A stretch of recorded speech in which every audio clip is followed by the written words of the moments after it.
Hello guys, আমার একটা বন্ধু আজকে অনেক দিন পর ফোন করলো এবং ফোন করে জিজ্ঞেস করলো যে আচ্ছা ক তারিখ? তাই আমি বললাম কেন? কালকে 1st জানুয়ারি গেছে, আজকে 2nd জানুয়ারি মানে 2 তারিখ। বললো আচ্ছা কি হয়? তাই আমি বললাম কি হয়? বলে কেন তোর মনে নেই আজকের দিনে আমরা স্কুলে নতুন বই পেতাম, নতুন ক্লাসে উঠতাম, নতুন ক্লাস টিচার হতো, আসতো আমাদের ক্লাসে। আমি বললাম হ্যাঁ, তো এরকম একটা কথা হচ্ছিল পুরনো পুরোনো দিনের।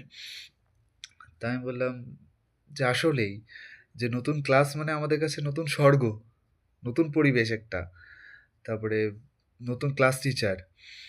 এবার আমার ওর ফ্রেন্ডশিপটা কী ছিল যে আমরা 5 থেকে 12 পর্যন্ত একই বেঞ্চে বসতাম আমরা। আমি আরও পাশাপাশিই বসতাম। আরও 4-5 জন ছিল কিন্তু আমরা পাশাপাশিই বসতাম।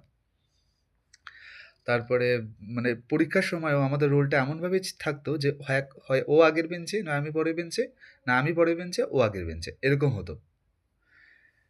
তো এখন তো ওর সাথে আমার খুব একটা দেখাও হয় না, কারণ ওর কলেজ আলাদা, আমার কলেজ আলাদা, ওর সাবজেক্ট আলাদা, আমার সাবজেক্ট আলাদা।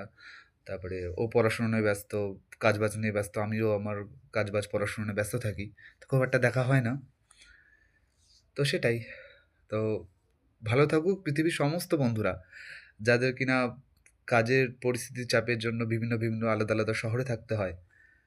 তাদের রেগুলার বেসিস করে কন্ট্যাক্ট করা হয় না। কিন্তু আমি একটা জিনিসই বলবো যে রেগুলার তো পসিবল না হলেও, মাসেও পসিবল না হলেও অ্যাটলিস্ট 6 মাসে বা 1 বছর একটা কল করে নেবেন। আপনাদেরই ভালো লাগবে। কারণ এ সমস্ত অনুভূতি বলে বোঝানো যাবে না। তো আজকে এইটুকুনি আমি শেয়ার করব বলে আর কি, সকাল থেকে আমারটা লাগছিল। তাই এই সন্ধ্যার সময় আমি একটু ফ্রি হলাম, তাই ভাবলাম এখন একটু রেকর্ড করে নিই। ভালো থাকবেন।